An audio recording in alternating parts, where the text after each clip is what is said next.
Bonsoir à toutes et à tous. Nous remercions Alliance Vita pour nous avoir demandé de témoigner ce soir. Nous sommes Aurélie et Frédéric Guyon. Nous élevons des vaches laitières.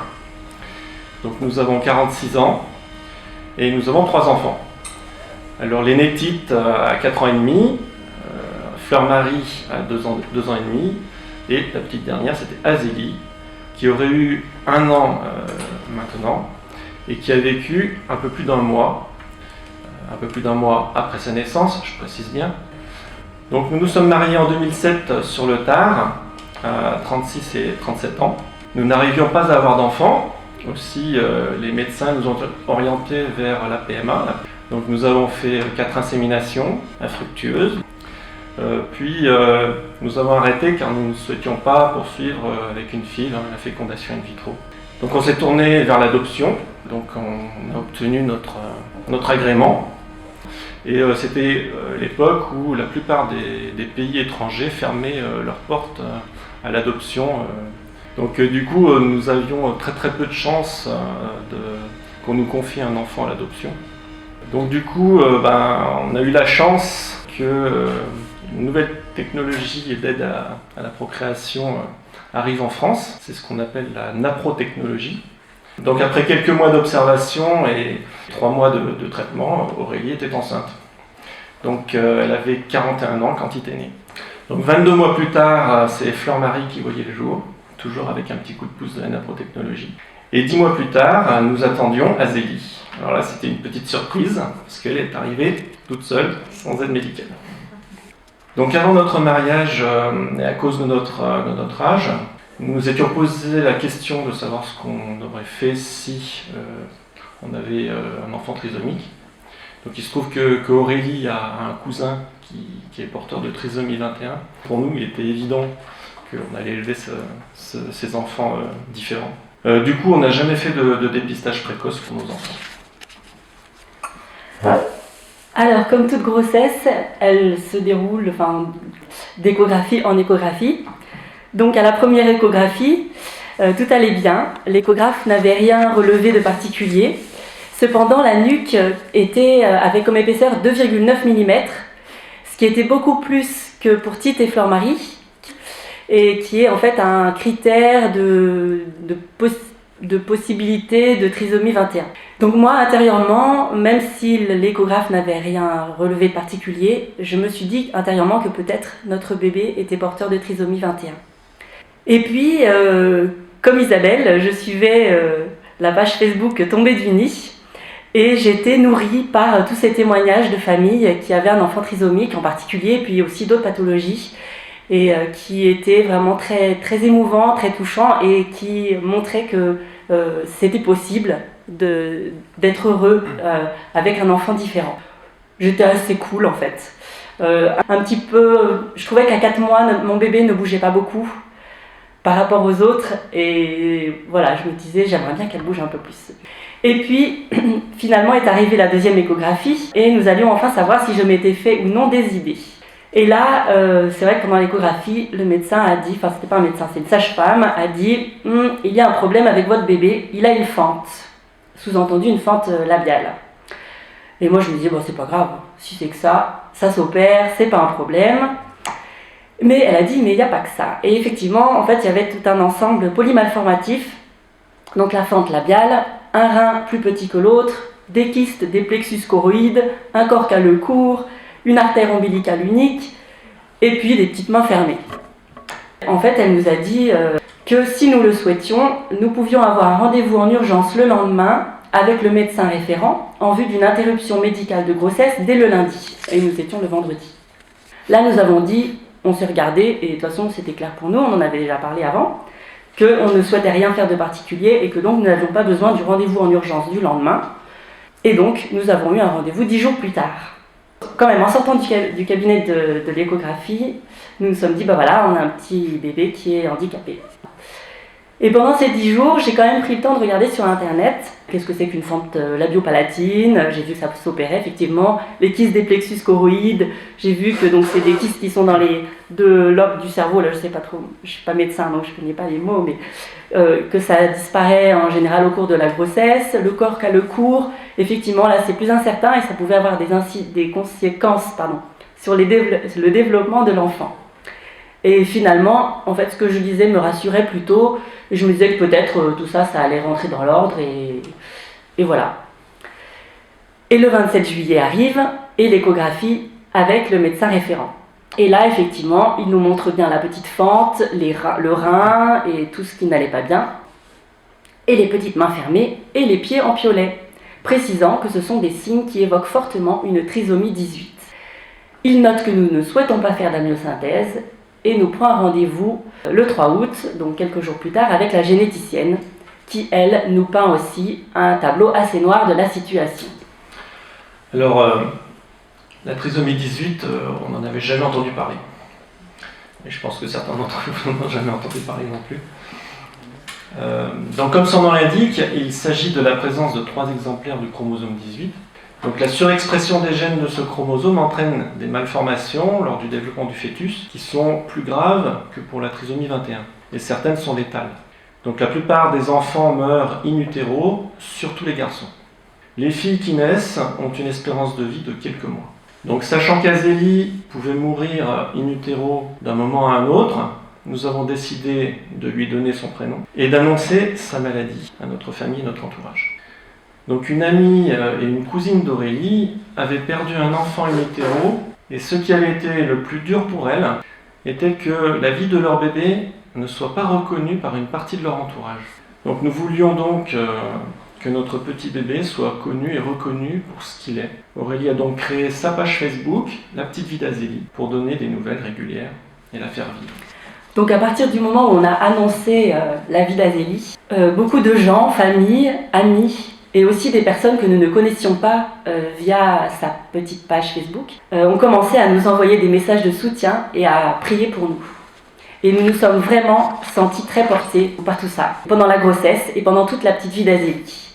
Et nous étions, c'est vrai, nous en étions nous-mêmes étonnés, dans une grande paix intérieure. Nous n'avons, je crois, pas eu un moment d'angoisse en fait. C'est vrai qu'on avait tendance aussi, quand même, avec notre foi, à nous en remettre à la providence et à nous dire, nous n'avons pas choisi ce que nous vivons maintenant, mais on a confiance. Enfin, je sais pas, on avait une forme de confiance qu'on n'était pas tout seul à vivre cette aventure. C'est encore moi. Sachant ce qui nous arrivait, plusieurs de nos amis nous ont envoyé les coordonnées de maman ayant eu aussi un petit bébé porteur de trisomie 18. Donc, exemple, Graziella, qui avait vécu 10 minutes, Gabrielle, Marie-Clémentine, Céleste, qui avait vécu 12 jours. Et les conversations téléphoniques avec ces mamans m'avaient apporté beaucoup d'informations et un très grand réconfort, parce que je les sentais en fait très sereines de ce qu'elles avaient vécu. Et c'était très précieux aussi pour nous d'avoir certaines informations, comme comment s'était passée la naissance, que leur bébé était très mignon alors qu'on leur avait présenté comme un éventuel monstre, comment leur bébé était mort, que ça s'était passé tout doucement, qu'on n'avait pas à redouter ce moment qui allait arriver, certainement, comment ils avaient aussi pu ramener le corps de leur enfant à la maison, et comment ils avaient vécu tout ça avec leurs propres enfants. Le 13 août, une visite chez le cardiopédiatre nous apportait la bonne nouvelle que contrairement à la plupart des enfants porteurs de trisomie 18, Azélie n'avait pas de malformation cardiaque significative. Elle n'avait donc rien qui fasse penser qu'elle ne pourrait pas vivre jusqu'à sa naissance. Nous étions donc devant un inconnu total. La seule solution qui se présentait à nous était donc de vivre pleinement le moment présent avec elle, sans savoir où elle allait nous mener. Fin août, Aurélie était à 6 mois de grossesse. L'échographe nous a fait un beau cadeau, le petit visage d'Azélie en 3D.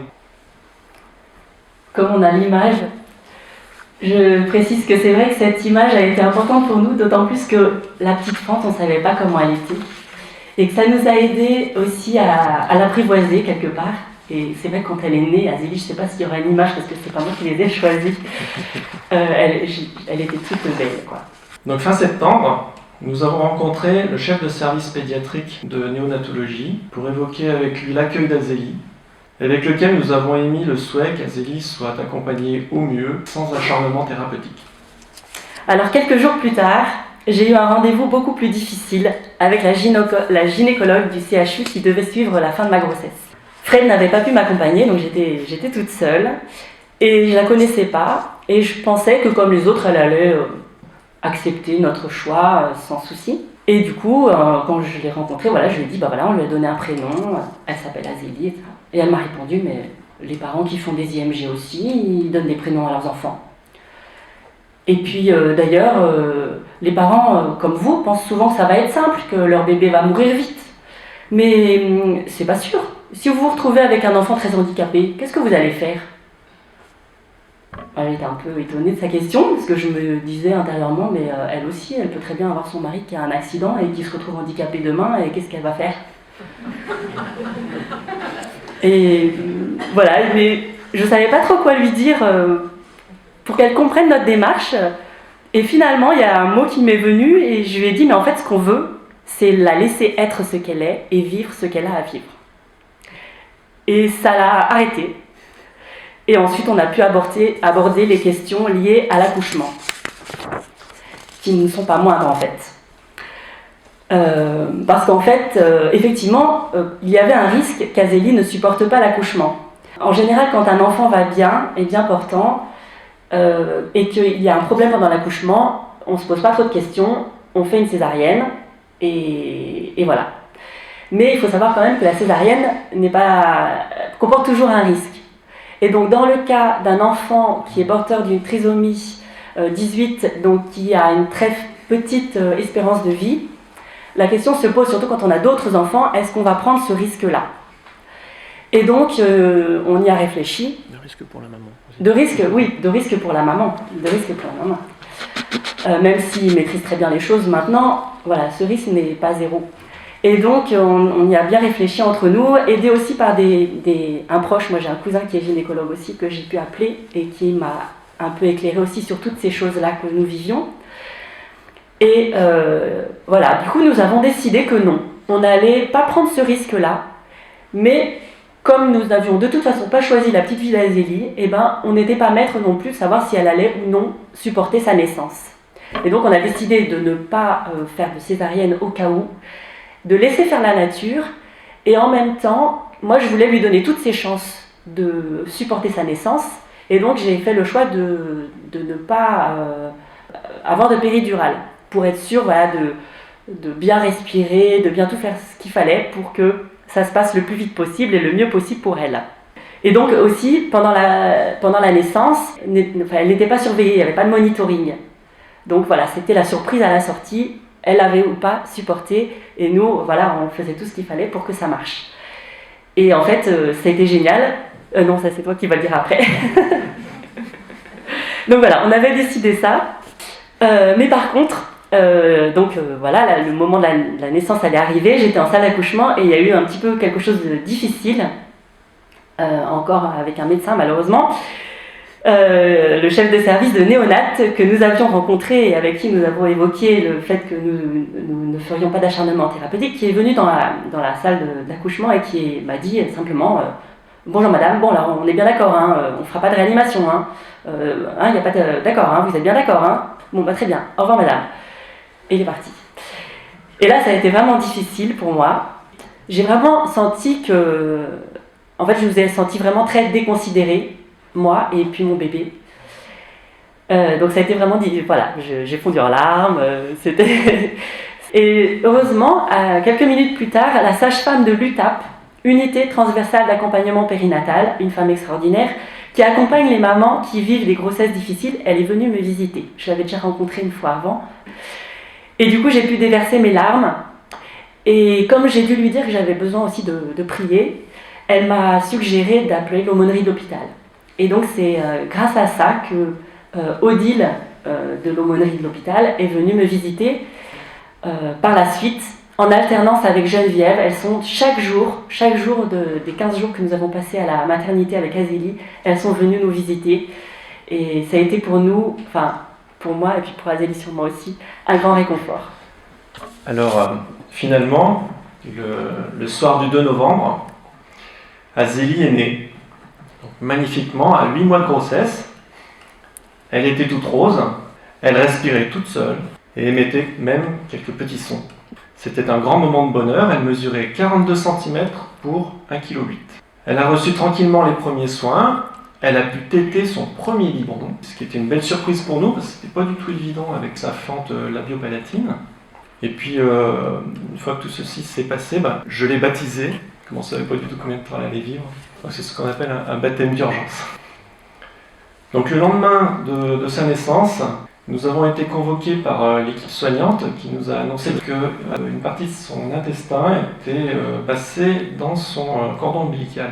Donc il n'y avait rien à faire, que de toute façon aucun chirurgien ne voudrait opérer un petit bébé comme ça, que le cordon allait sécher et ça allait s'infecter. Bref, ce n'était pas très joyeux. Alors à Bazourdi, nous avons essayé de dire que peut-être il y avait un moyen de faire quelque chose sans forcément opérer. Mais non, de toute façon, avec Azélie, on était dans le palliatif et non dans le curatif, et donc on ne ferait rien. Nous sommes sortis de là complètement sonnés et nous nous sommes dit, ça y est, on sait de quoi va mourir Azélie, et ce sera dans une semaine. Donc le lendemain, Geneviève de l'aumônerie est venue avec le Saint-Sacrement. Nous lui expliquons ce qui nous arrive. Nous prions intensément Jésus, présent au milieu de nous. Lorsque Geneviève se lève pour sortir, la porte s'ouvre. Entre la puéricultrice d'Azélie, une jeune interne, à qui Aurélie avait confié son désarroi le matin, et un monsieur barbu que nous ne connaissions pas, c'était un chirurgien. Alors il demande à voir Azélie, regarde son cordon, la prend dans ses bras, la pose sur la table allongée, verticalise le cordon, et bloup, l'intestin rentre dans le ventre, tranquillement. Donc en un clin d'œil, tout est arrangé. Nous sommes éblouis, moment incroyable. Nous étions tous très émus, même le chirurgien. Il était très content, c'était l'opération la plus rapide qu'il a jamais faite de sa vie. Donc ainsi, la jeune interne de garde avait pris sur elle d'aller chercher un chirurgien pour examiner Azélie, et tout était rentré dans l'ordre. Donc la petite vie d'Azélie n'était pas terminée.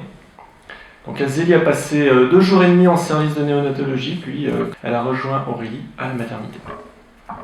En fait, on aurait pu continuer à surveiller son pouls et son oxygénation, mais comme de toute façon, elle n'avait pas le droit à des soins curatifs, ça ne servait à rien. Et puis en plus, je me rendais compte que quand je rentrais dans sa chambre, à Azélie, que je la prenais avec moi, l'oxygénation augmentait. Donc ça, après la fin, je me disais, bon, autant je la prends avec moi, et comme ça, c'est parfait. Et donc, nous sommes arrivés à la maternité, enfin, disons qu'elle m'a rejoint à la maternité. Et là, il s'est passé plein de belles choses, des petites choses du quotidien, mais les puéricultrices étaient vraiment aux petits soins pour elle. Les sages-femmes continuaient à venir me voir alors que j'avais plus besoin de soins, mais c'était juste pour le plaisir. Et parfois même, certaines venaient me faire un petit coucou à la fin de leur service avant de partir. La photographe qui était passée dans toutes les chambres pour faire des belles photos des bébés nous a offert l'album et on a même reçu le CD des photos originales par la poste.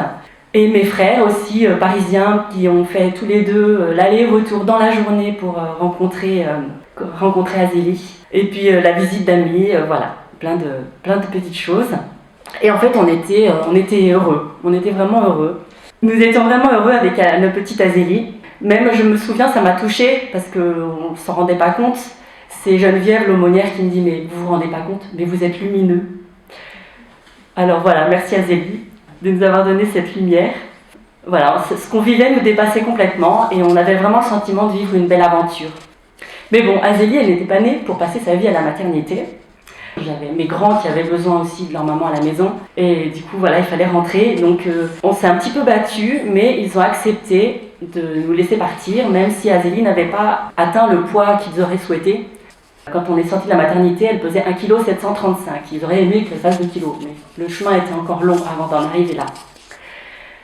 Et donc à la maison, Azélie était en HAD. Donc on avait tout aménagé pour que ce soit bien pour elle, y compris du chauffage au-dessus de la table à langer pour qu'elle n'ait pas froid quand on la change ou quand on lui donne le bain, etc. Une infirmière passait 2 fois par jour. Voilà, là j'avais mis un chauffage sous son lit. Mais en fait, j'avais aussi une bouillotte à lui mettre. Mais en fait, le mieux, c'était d'être même dans le lit avec moi ou contre nous. Et mes parents étaient là depuis pas mal de temps. Ils étaient venus nous aider. Et mon papa gardait aussi longtemps Azélie sur lui, bien d'eau chaude. Voilà, nous avions aussi de quoi l'aspirer si besoin, pour dégager ses voies respiratoires et un petit peu d'oxygène, qui a surtout servi la dernière semaine. Je tirais tant bien que mal mon lait. J'étais épuisée et donc j'en avais pas beaucoup. Et Azélie buvait ses petits biberons millilitres par millilitre. Donc c'était 25 millilitres, après 2 heures plus tard, 35 millilitres, et puis 3 heures plus tard, 15 millilitres. C'était assez laborieux quand même. Et donc le week-end suivant son retour à la maison, le 22 novembre, nous avons fait une grande fête pour elle. Nous avons pu célébrer le complément de son baptême dans la paroisse. Et ce fut aussi l'occasion de rassembler la famille. La semaine suivante, Azélie a commencé à faire des bruits un peu étranges. Elle commençait à être encombrée. Il a fallu commencer à aspirer sa petite narine. On avait de plus en plus de mal à lui donner le biberon. Elle a commencé aussi à faire des petites pauses respiratoires. En fait, petit à petit, son cerveau ne faisait plus son travail et elle perdait ses réflexes vitaux. Elle avait de plus en plus besoin d'oxygène. Par rapport à l'oxygène, je peux dire tout de suite, en fait, on ne pouvait pas lui mettre des petites lunettes, donc des petits dans les narines, parce qu'en fait, elle avait qu'une seule narine qui marchait et l'autre, la forme de son nez ne permettait pas, ça tenait pas. Du coup, on était obligé de lui tenir et on lui tenait à la bouche. Donc, il fallait aussi lui humecter la bouche. Voilà, c'était comme ça. La nuit du 2 décembre, donc sachant qu'elle est décédée le 4, elle semblait avoir faim, mais elle ne tétait plus et le lait restait dans sa bouche. Donc en fait, j'ai mis un petit peu de temps à comprendre qu'en fait, elle avait perdu vraiment le réflexe de déglutition et qu'il lui faudrait une sonde gastrique pour l'alimenter. Donc le lendemain, je suis allée chez la pédiatre la plus proche avec elle et une copine qui m'a accompagnée. Et puis j'ai dit il faudrait une sonde et elle m'a demandé, bon, est-ce qu'on va jusque là? Alors là, j'ai dit, excusez-moi, mais elle a faim. Et en fait, effectivement, elle réclamait, elle ouvrait sa petite bouche, elle réclamait à manger. Et en même temps, elle était de plus en plus faible, de ne pas avoir mangé depuis la veille, quasiment.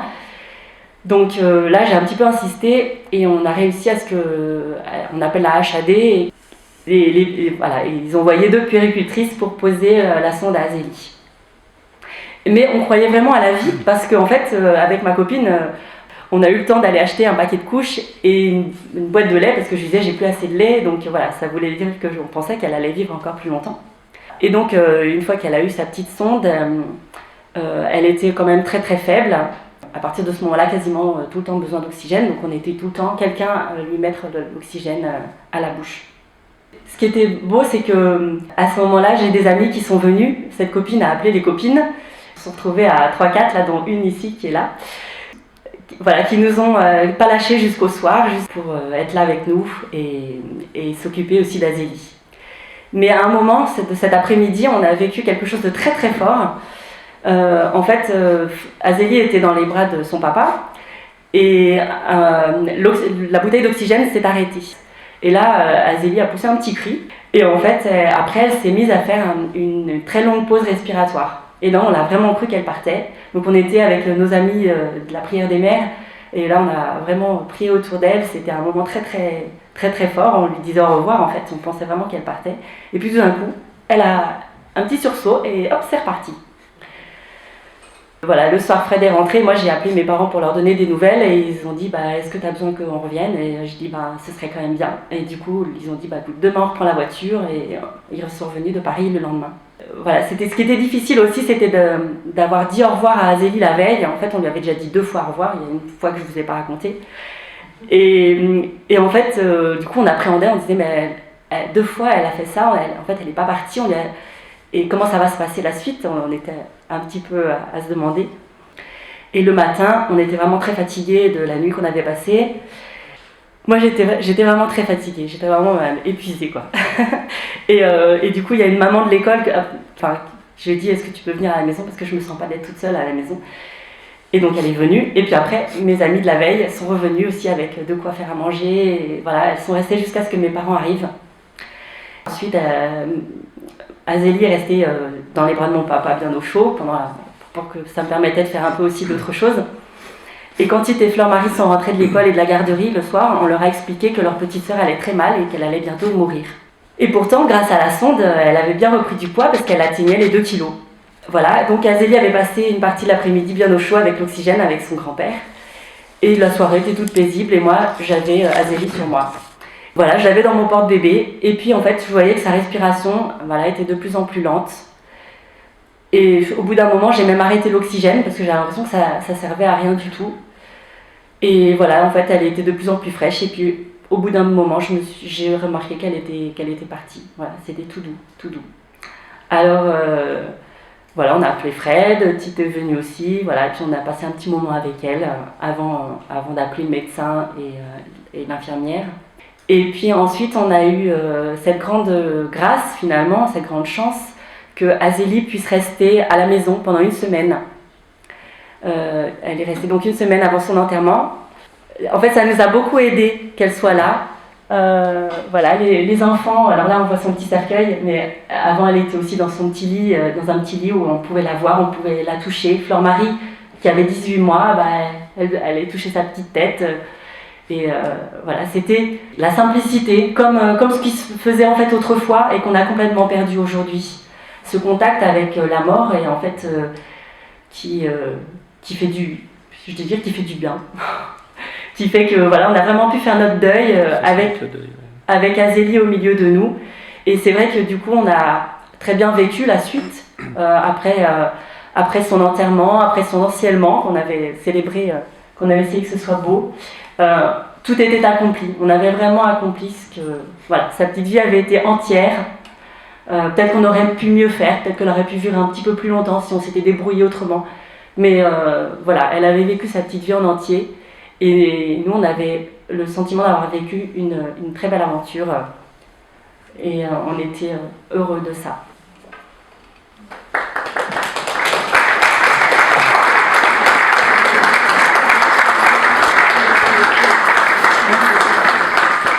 Un grand merci Aurélie et Frédéric pour ce magnifique témoignage là, qui nous a tous beaucoup touchés. Est-ce qu'on a le temps pour une petite question, une question? Les grands parlent un petit peu de temps en temps Ce qui est drôle, c'est que Fleur-Marie avait 18 mois. Après le départ d'Azélie, c'est elle qui en parlait le plus. Parce qu'il y avait les petits biberons. Elle disait petit biberon d'Azélie. Et après, c'est les biberons des poupées. Mais ils n'ont pas arrêté d'en parler tout le temps. Tout le temps. À un moment, Tite a dit moi je suis triste parce qu'Azélie elle n'est plus avec nous. Il a exprimé des choses comme ça. Mais on en a toujours parlé de façon très simple avec eux. Pendant la maladie d'Azélie, quand on a su, on leur a expliqué que maman attendait un bébé, on ne savait pas s'il allait vivre longtemps, qu'il aurait peut-être une toute petite vie. On leur a aussi expliqué que il y avait des gens qui avaient une vie très longue et puis des gens qui avaient une vie très courte. Et puis qu'Azélie, elle avait une vie très courte, mais qu'elle était entière. Et ça nous a permis aussi de parler de qu'est-ce qui se passe après la mort. Enfin, on a plein de belles conversations avec eux. Voilà, merci beaucoup. Alors, du coup, j'ai mis une dernière photo là où on voit le livre Petit à Petit, là, le deuxième livre que Clotilde Noël vient juste de publier, où on retrouve la petite vie de Marie et on retrouve le témoignage de 45 parents, témoignages qui ont été publiés sur la page Facebook Tombée du nid. Et donc on retrouve l'histoire d'Azélie. Un grand merci, et voilà, on remercie chaleureusement. Merci à vous.